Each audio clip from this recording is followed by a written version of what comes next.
Tudo bem com você? Que a graça e a paz de nosso Senhor Jesus esteja em sua vida.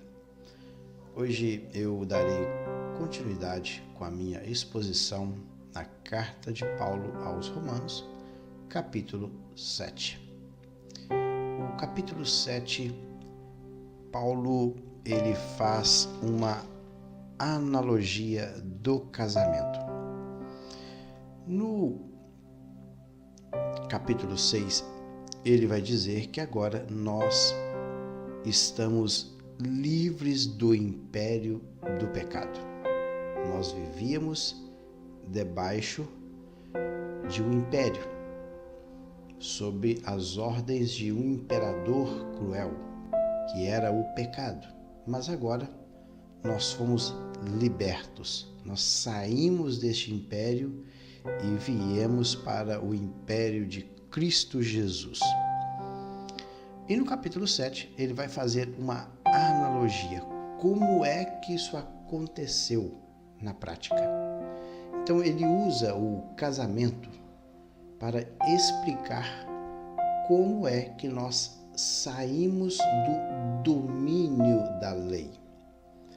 Algumas Bíblias, o título do capítulo 7 é a analogia do casamento. No meu caso, o título é Domínio da Lei. Mas por que algumas Bíblias trazem o título como analogia do casamento? É porque ele vai comparar esta saída de debaixo da lei como um casamento. Vamos ver o que diz o texto? E ele começa dessa forma. Porventura ignorais, irmãos, pois falo aos que conhecem a lei, que a lei tem domínio sobre o homem toda a sua vida? Então, ele faz uma pergunta, informando que alguém ignorar e deixar de saber. A NVI diz o seguinte, olha só o que a NVI fala. Meus irmãos, falo a vocês como a pessoas que conhecem a lei. Acaso vocês não sabem que a lei tem autoridade sobre alguém apenas enquanto ele vive? Então ele já começa a mostrar para os seus leitores, Paulo, que a lei, ela somente tem domínio sobre uma pessoa enquanto ele vive. Se ele morrer, ele não está mais debaixo do domínio desta lei. Como eu já disse no vídeo anterior, se a pessoa tem um processo criminal contra a sua vida, nos dias atuais, ele pode ter cometido 20 homicídios, mas se ele morrer, todo o processo contra ele é arquivado. Como é que alguém vai julgar a causa de alguém em que o criminoso, a pessoa que cometeu o delito contra a lei, já morreu? É o caso aqui. Então, se morreu, a lei não tem mais domínio sobre esta vida, sobre essa pessoa. O versículo 2 diz o seguinte: ora, a mulher casada está ligada pela lei ao marido enquanto ele vive. Mas, se o mesmo morrer, desobrigada ficará da lei conjugal. 3. De sorte que será considerada adúltera se, vivendo ainda o marido, unir-se com outro homem. Porém, se morrer, o marido estará livre da lei e não será adúltera se contrair novas núpcias. Veja a linha de pensamento que Paulo está montando para nos ensinar como é que eu saí de debaixo desse domínio da lei. Como eu já disse, no capítulo 6, Paulo ele fala que eu vivia debaixo de um império, eu vivia sob as ordens de um imperador, que era o pecado. Mas eu saí. E aqui ele vai dizer como é que isso acontece. E ele fala que a mulher, ela está casada, está ligada. A palavra ligada aí é um termo grego que é deo. Deo significa o seguinte: atar um laço, prender com cadeias. Veja bem, então ela está presa ao marido. A mulher está presa ao marido pela lei enquanto esse marido vive.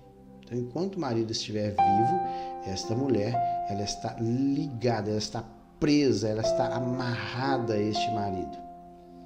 Mas se o marido morrer, ela fica desobrigada. Então, ela fica livre, desobrigada aí,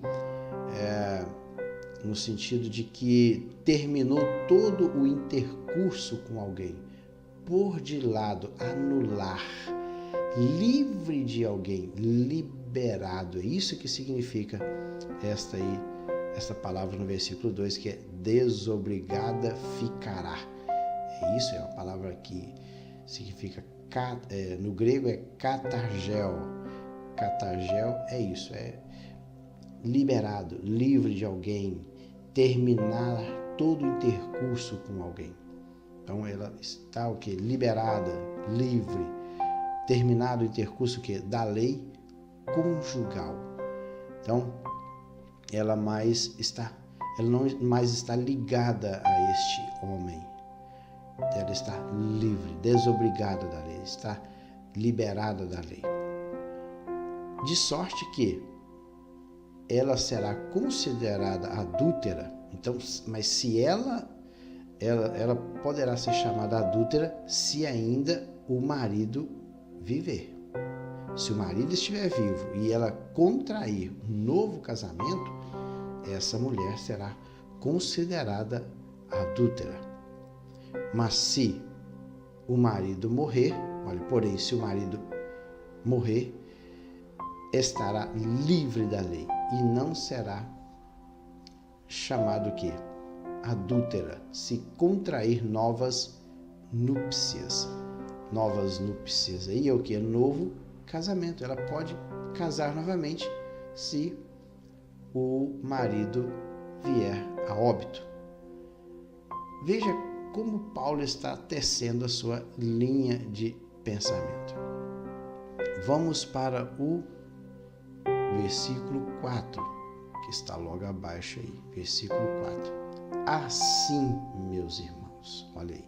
Assim, meus irmãos, também vós morrestes relativamente à lei, por meio do corpo de Cristo, para pertencerdes a outro, a saber, aquele que ressuscitou dentre os mortos, a fim de que frutifiquemos para Deus.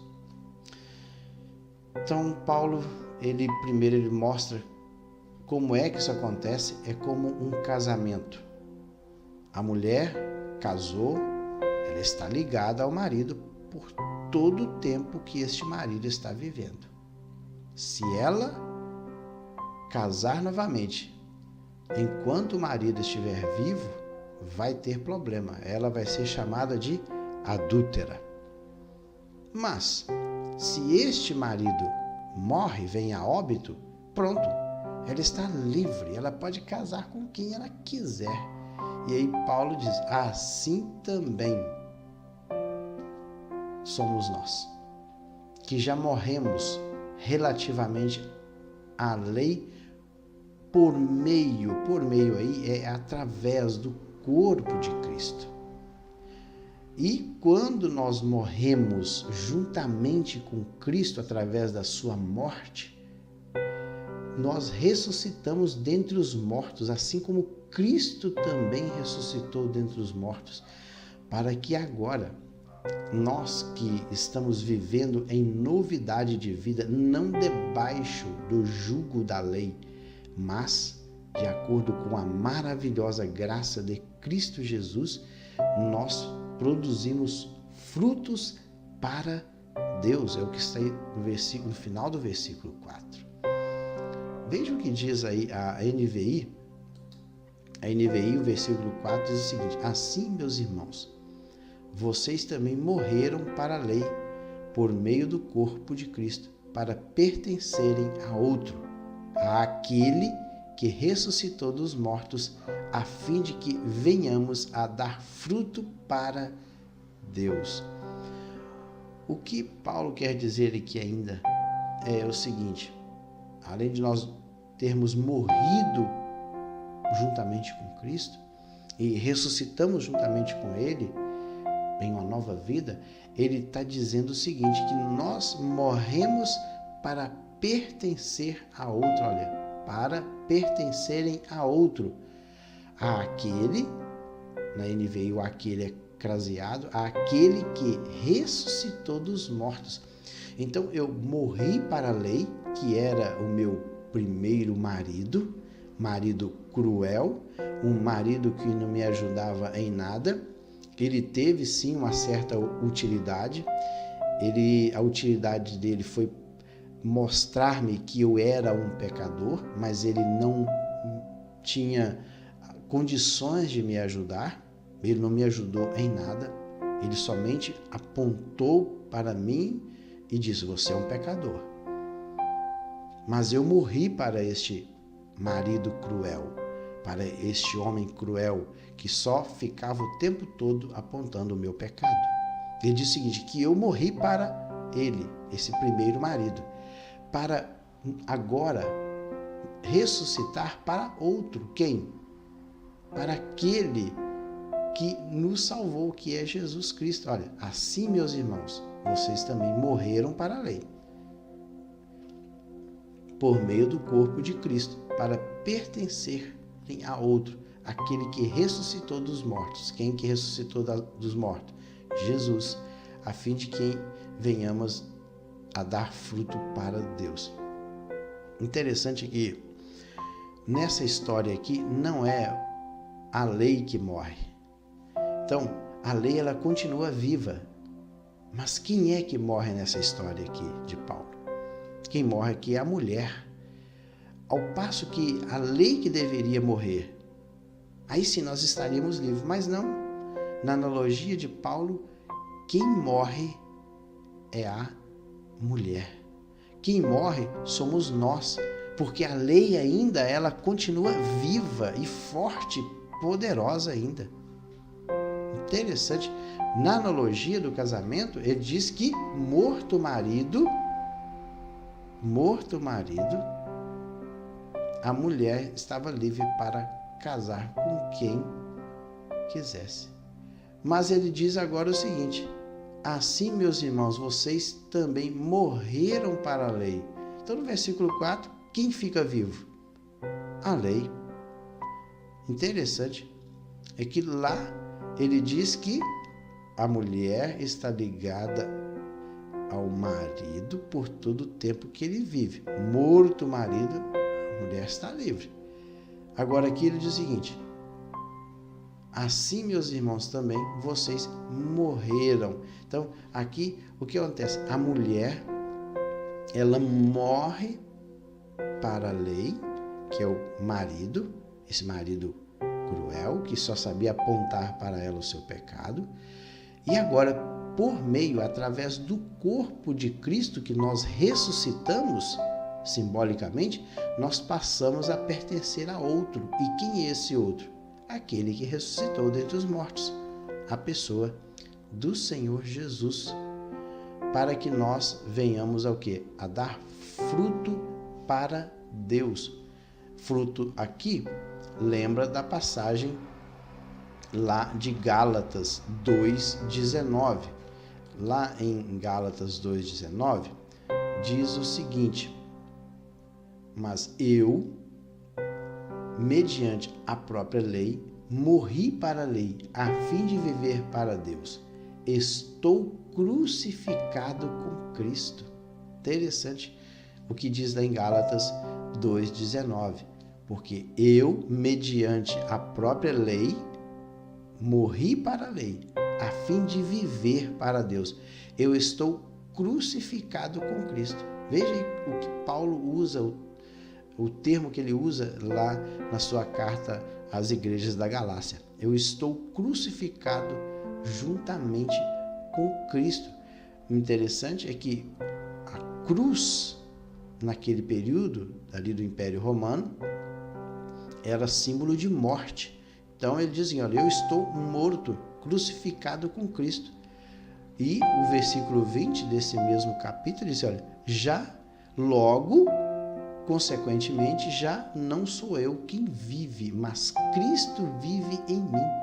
E esse viver que agora tenho na carne, vivo pela fé no Filho de Deus, que me amou e se entregou a si mesmo por mim. Interessante aí a fala de Paulo lá em Gálatas. Interessante também que em Gálatas, no capítulo 5, ele vai falar sobre o fruto, já que no finalzinho aí do versículo 4, frutifiquemos para Deus, dar fruto para Deus. E lá em Gálatas 5, vai falar sobre a pessoa viver no Espírito, viver segundo o Espírito, e ele fala que no passado as pessoas viviam segundo a sua carne, e a carne desta pessoa, ela produzia algumas coisas, e ele diz que são obras da carne, e ele cita lá as obras da carne, elas são conhecidas, todo mundo conhece: prostituição, lascívia, impureza, idolatria, feitiçaria, inimizade, porfia aí no caso é disputa, discussão, ciúmes, iras, discórdias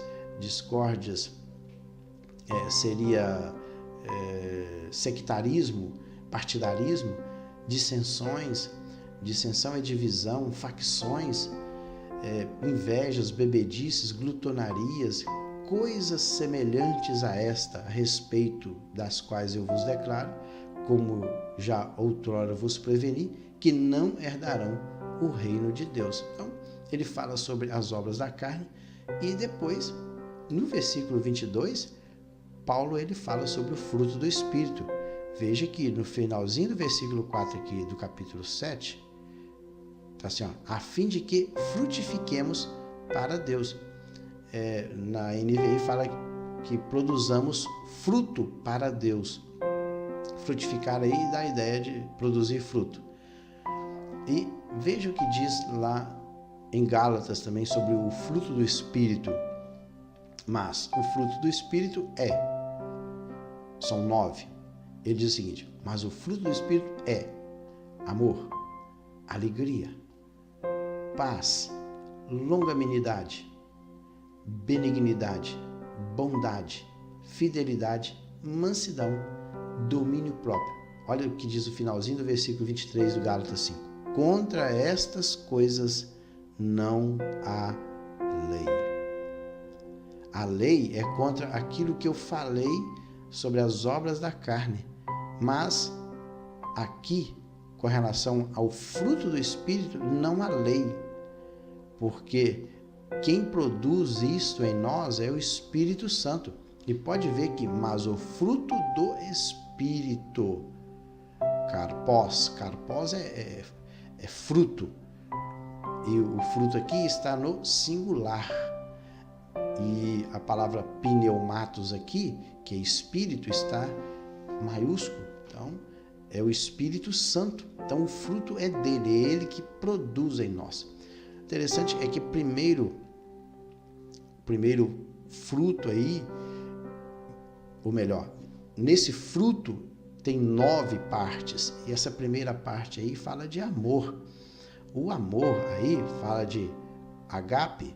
Agape fala de um amor fraternal, um amor afeiçoado, um amor doador. Depois ele fala de alegria. A alegria aí é rara, ou hará, que tem um acento agudo no final da palavra grega, hará. Hará diz que a pessoa é satisfeita, as pessoas que têm prazer em viver, é uma alegria interna, pessoas que são prazerosas, ela tem uma satisfação, elas estão satisfeitas. Uma pessoa satisfeita, ela não vive triste. E depois ele fala de paz. A palavra paz é eirene.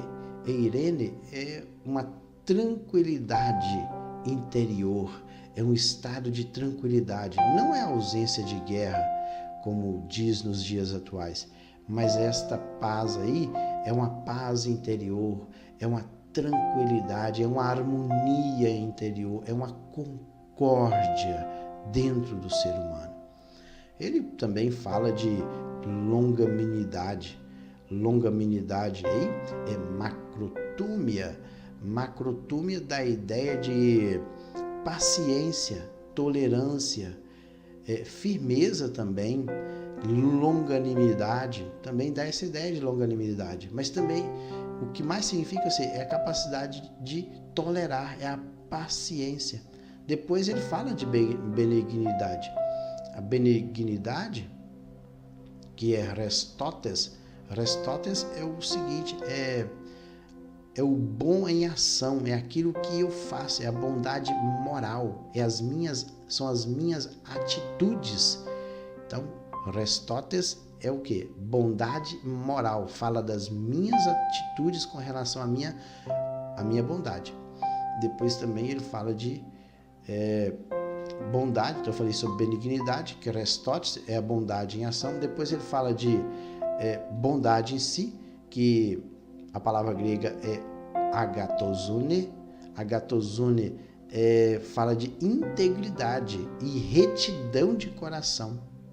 Então, interessante que benignidade ele fala de bondade, é o bom em ação, e bondade em si, que é a agatosune, é integridade, é retidão, inteireza de coração e vida. E também fala de gentileza.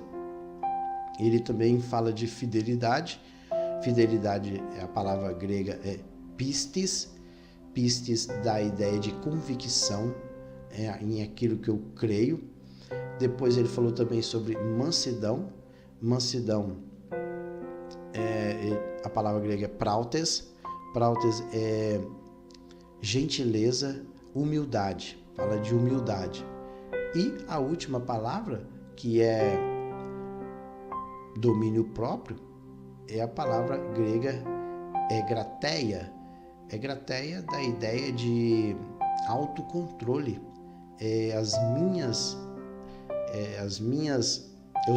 Os meus desejos, as minhas paixões, os meus apetites dominados. Tudo aquilo que eu tenho de apetite, de desejos, de paixões, eles agora estão dominados. Mas dominados por quem? Pelo Espírito Santo. Por isso que é domínio próprio, é um autocontrole. A pessoa sabe dominar os seus apetites sensuais, as suas paixões, os seus desejos. Ele traz tudo isso debaixo de um controle, mas quem o ajuda é o Espírito Santo de Deus. Interessante aí o fruto do Espírito. Mas voltemos lá para o capítulo 7. Nós estamos no versículo 4, agora vamos para o versículo 5. Não sei se será possível meditar todo o capítulo 7, já que a partir do versículo 7, ele vai falar sobre a lei e o pecado. Nós vamos ler ainda o versículo 5. Porque quando vivíamos segundo a carne, as paixões, olha o que ele diz aí, mas quando vivíamos segundo a carne, as paixões pecaminosas, postas em realce pela lei, operavam em nossos membros, a fim de frutificarem para a morte. Agora, porém, libertados da lei, estamos mortos para aquilo a que estávamos sujeitos, de modo que servimos em novidade de espírito e não na caducidade da lei. Então, veja aí os 2 versículos posterior ao versículo 4. Porque quando vivíamos segundo aí, de acordo, conforme, a palavra que significa de acordo, conforme, porque quando vivíamos conforme a carne, segundo a carne, pela carne, as paixões, e a palavra grega aí para paixões é uma palavra que significa patema, que é sofrimento. Então, o sofrimento pecaminoso era o que? Posto em realce. O que é pôr em realce? É o que? É destacar. Era destacado o que? Pela lei. E a fim de que nós frutificássemos para a morte. Por isso que no versículo 4 eu li que mortos relativamente à lei, pelo corpo de Cristo, nós viemos a pertencer a outro, e este outro é Cristo Jesus, que ressuscitou dentre os mortos, para que nós agora produzamos frutos para Deus, ou fruto para Deus. E ele fala no versículo, porque quando nós vivíamos debaixo, segundo a carne, as paixões, os desejos pecaminosos da nossa carne, era posto em realce, era destacado pela lei, pois operavam em nossos membros, nosso corpo, a fim de que nós frutificássemos ou produzíssemos o que? Algo para o que? Para a morte. Produzíssemos um fruto para a morte. Inclusive, eu já li lá em Gálatas, capítulo 5, quais são o que? As obras da carne. São vários, eu já li, não vou ler novamente. As obras da carne são várias. E diz o seguinte, olha, quando vocês viviam segundo a carne, segundo o que? As suas paixões pecaminosas, seus desejos pecaminosos, a lei colocou tudo isso em realce, colocou tudo isso em destaque, a fim de que frutificassem para a morte. Interessante como diz a NVI. Olha só o que diz a NVI. Pois quando éramos controlados pela carne, as paixões pecaminosas despertadas pela lei atuavam em nossos corpos de forma que dávamos fruto para a morte. Aqui na João Ferreira de Almeida, a RA, diz que a fim de frutificarem para a morte, e a NVI, de forma que dávamos fruto para a morte. E lá em Gálatas 5, diz que as obras da carne são estas, e ele cita lá as obras da carne. E o versículo 6, para encerrar, agora, porém, libertados da lei, estamos mortos para aquilo a que estávamos sujeitos. Então, eu fui liberto da lei. Jesus me libertou, ele tirou-me debaixo do jugo da lei. Esse senhor cruel que era o pecado, eu saí de debaixo dele. Lá no império do pecado, a lei sempre me apontava e dizia, você é um pecador. Esse senhor que era cruel contra a minha pessoa, que é o pecado, ele fazia com que eu produzisse mais e mais pecados contra Deus. Por outro lado, tinha a lei que apontava para mim como um marido, que ele fez analogia, apontava para mim e dizia, você é um pecador, mas não podia me ajudar de forma alguma.